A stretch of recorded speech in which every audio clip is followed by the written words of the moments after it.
Okay, as we continue with some of these dihybrid crosses, we see here an example of what we refer to as an incomplete dominant cross. And what that means is, from yesterday, what you had wrote down, when you cross what's called a red pole with a charlet, you have an intermediate form called that of a roan color. And the reason it's incomplete dominant is because the red pole is, of course, what it says, a type of dark red, and the charlet has a distinct white color, and an intermediate form, or an incomplete dominant form, is that of what we call the roan coat color. Okay, so the other example would be that of a black Angus and a Hereford, which is a red-white face that you had possibly wrote down, and when that cross takes place, that then is your black white face coat color. Okay, so as we refer to this problem, okay, we see in cattle the roan coat is a cross between the red pole and the charlet. Okay, so if you cross a red pole and a charlet, you're going to get a roan color. It's not totally red, it's not totally white, it's an indiscriminate color, or somewhere halfway in between. I believe they may refer to that as the limousine breed of cattle. Okay, so we're saying this is an incomplete dominant cross for coat color. Having horns is dominant over no horns or polled. So if it does not have horns on it, that means that it is polled. Okay, so we see what is the phenotype. In other words, what we would observe. What are the chances of the genetic outcomes that we would observe between this cross? A roan polled heifer. Okay, so the polled means there's no horns on the heifer, and a charlet bull.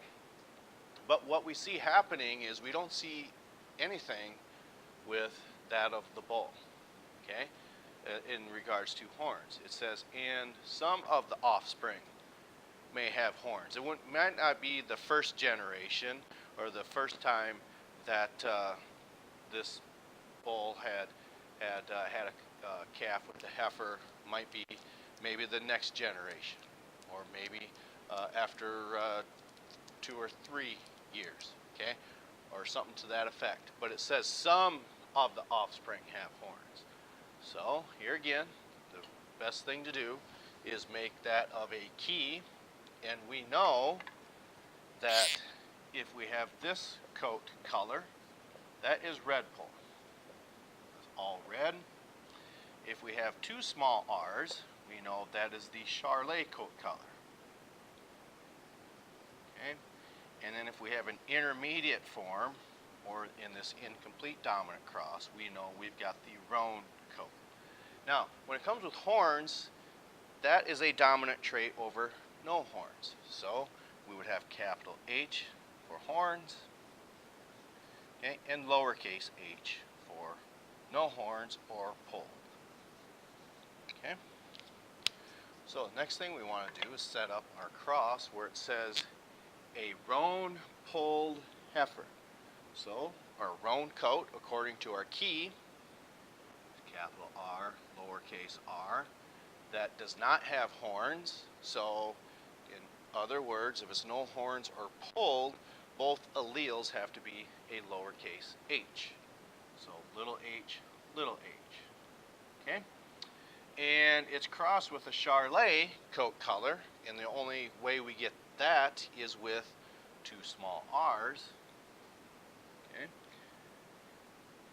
And then the key here says some of the offspring have horns. So if we had this combination, what might you think if it was 2 small h's? Or if we had this combination, what might you think would be the genetic outcome? Again, it's saying some of the offspring have horns. So if that is the case, this would mean they all have horns.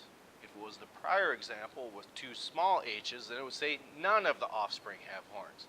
So if some of them do and some of them don't, means that would probably be a heterozygous trait.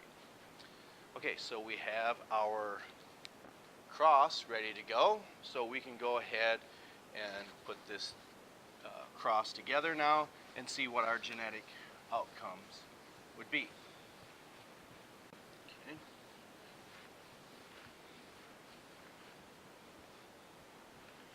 So again, what you're going to want to do is foil that out.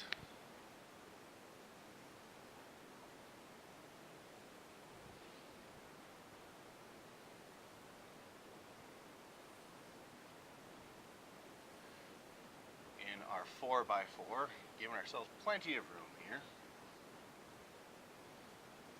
Okay. And once we foil that out, we know that we are going to have, might be a good idea to write that out again.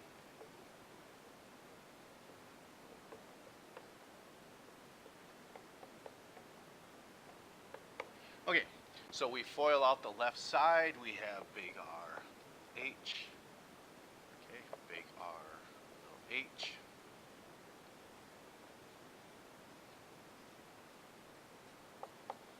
Okay, then we foil out the top, we have little r, big H, then we've got little r, little h.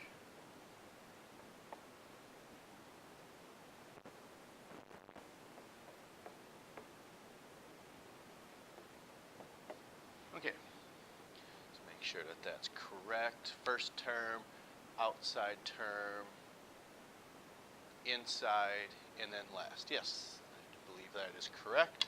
So the next thing we want to do is start filling out our cross here. And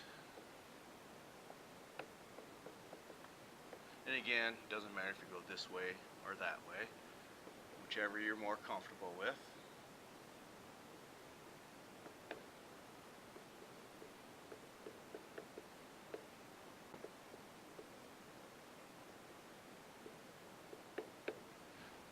Okay, and then you've got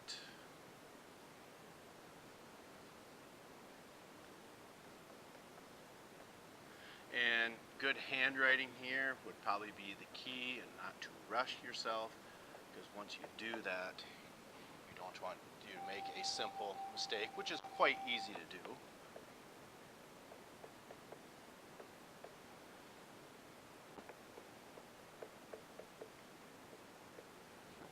Just like that, that would be a mistake right there. And again, that can very easily happen if you're going too fast. Okay, so then we continue down here. And at some point you do kind of catch on to what a general cross would happen, and with practice you'll get much better at this.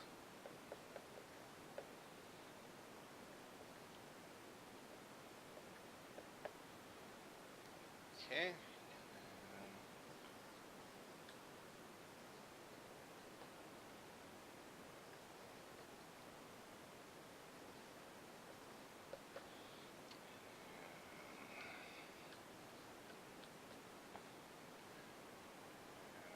Okay. And I'm sure you like to listen to my mumbling here, which again, that's very easy to do since the microphone is so close. Now, as we continue forward, let's go ahead and just put those little squiggle marks in each box so we don't overlap. So we don't have two capital R's, so it's not red pole. It's not two small R's, so it's not Charlet. So we know we've got a roan and horns. Slash in there. Find out how many of them we have. Roan and horns. This is roan and no horns. So we got 1, 2, 3, 4. Got 4 of them. Then another combination, we see we got roan and no horns. And we can just do polled as well. And we see roan and polled. There's 1, there's 2, there's 3, there's 4.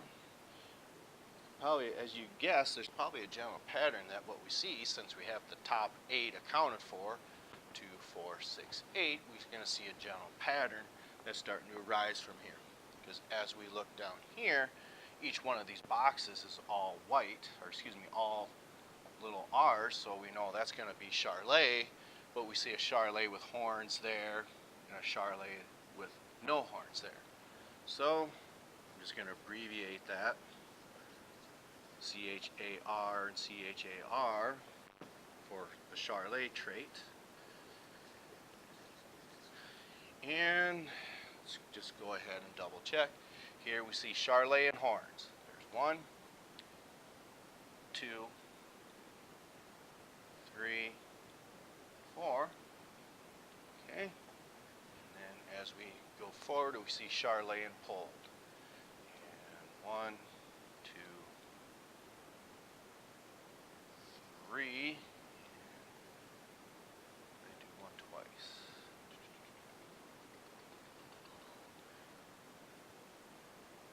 1, 2, 3, and 4. There it is. Okay.